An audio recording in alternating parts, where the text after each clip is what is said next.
Right guys, CRJW here and welcome to a FIFA 13 squad builder of Arsenal. Now this team cost about 40, maybe less K.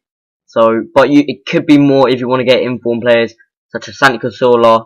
His second inform goes for about 100 odd K. So it could really rock it up if you decide to get different forms. Now this is a 4-4-1-1 formation. It may not be a popular formation as there's a centre forward. And they're not really popular formations, and there's one striker. But yeah, let's begin with the keeper. Of course, the keeper, Wojciech Szczesny, is actual tank in this game at 6'5", and for his height, his reflexes are really good. He's only 800 coins. He seems to stop everything. He's an all-round keeper. His stats all pretty close to each other. I mean, his speed isn't the best, and his kicking, but they're not really vital for a keeper. Okay, let's go on to this first centre back, and of course Thomas Vermaelen, the captain of Arsenal. 6 foot, he'll win all the headers which come to your defence. He will stop anything, and that's it. He's one of the defenders. Most defenders who are good have to have 70 pace or more, and he just borderlines that. But in the game, he really looks faster than that. So in his heading and his defence really shines for me. I only bought him for 5k. Real good defender. Probably one of the best players in the team. Now the other defender, Lauren Koscielny. His stats might not be that good, but he's definitely overpowered on this game. If any of you have played with him before, he seems like he gets to every ball, wins every tackle, and he's really good in the air. I think his pace is better than Vermaelen's, but other than that, Vermaelen's stats are better than him.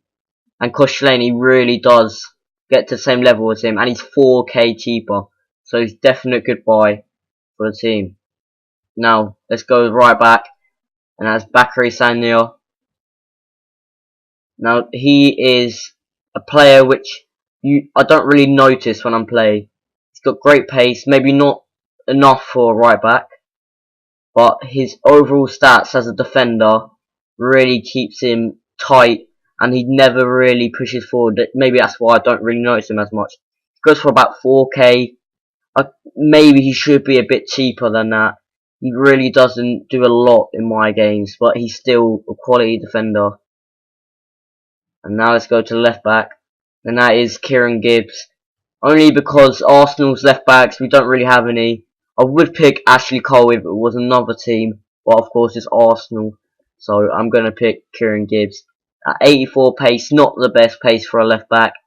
Dribbling and passing's actually pretty good for a left back, but he doesn't really need to get involved. All I ever see of him is just running down the wing. He doesn't win any headers, but he's pretty cheap, and he does enough for the team at 1k. So, left mid, and not actually left mid, it's the left winger I've got in, and that is Oxlade-Chamberlain. Now I could put in Gervinho, I could put Podolski out wide even, but Chamberlain definitely is my best winger in the game for me, for Arsenal. I think he's better than Theo Walcott any day. His pace seems to be better than Theo Walcott's. Theo Walcott's got 96 pace, and Chamberlain's got 89. But Chamberlain definitely shows more of it in the game.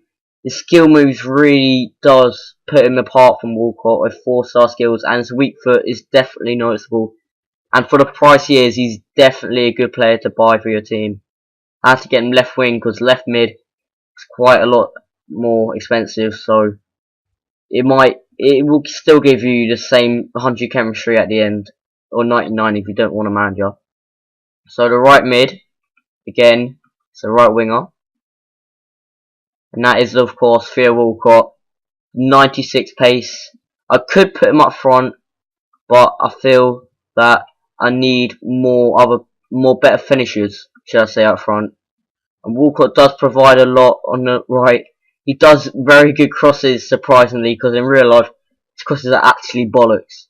So, and I know his price has gone up about 3k since he's got his hat-trick. So he's quite expensive.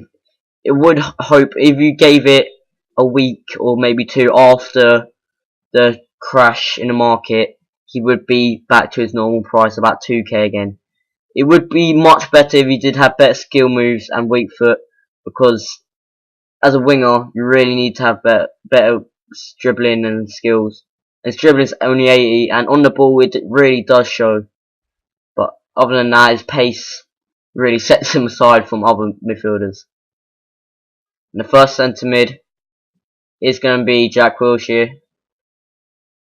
Jack Wilshere, he controls the pitch, and he's pretty cheap, 1,600. He doesn't win a lot of headers.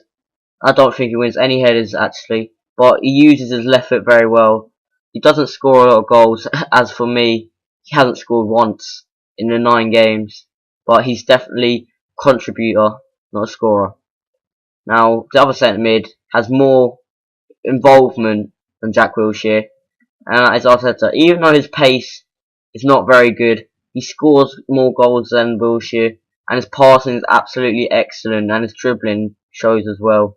His definitely shows in a game because he controls the midfield, pass it right, left, does both, and he's only 1,500. He's a very good asset to the team if you decide to get him, a very good playmaker.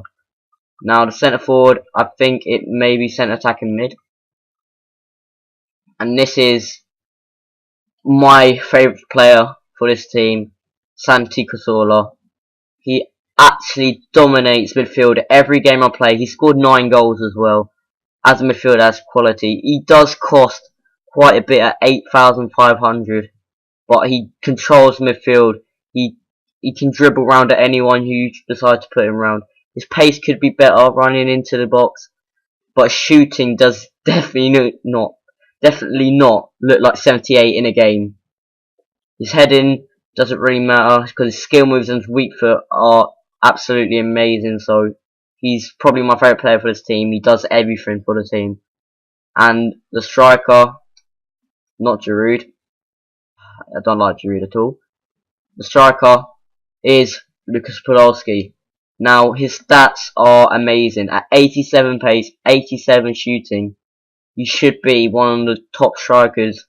Only at 83, but 5,500 shows that he's not actually as good as what his stats say. And look at his skill moves on weak foot. That definitely doesn't put his price up at all. He's done pretty good for me so far. As a striker, hopefully he'll score a couple more goals, because Cazorla scored more than him. But Podolski's definitely scored goals when he's needed to. He's done enough for the team. Now that's pretty much the end of the team, and of course got Arsene Wenger 4-4-1-1 as plus 3% to contracts. This is the Arsenal team. You can add whatever subs you want. You can have Javino, you can have Mertesacker, you can have Giroud, you can have Giroud, the centre back. You can have anyone. You can choose a silver. It doesn't really matter. You can change anybody in this side. If there's any player who you think I've missed out, write down in the comments. And yeah, this has been CRJWM. Thanks for watching.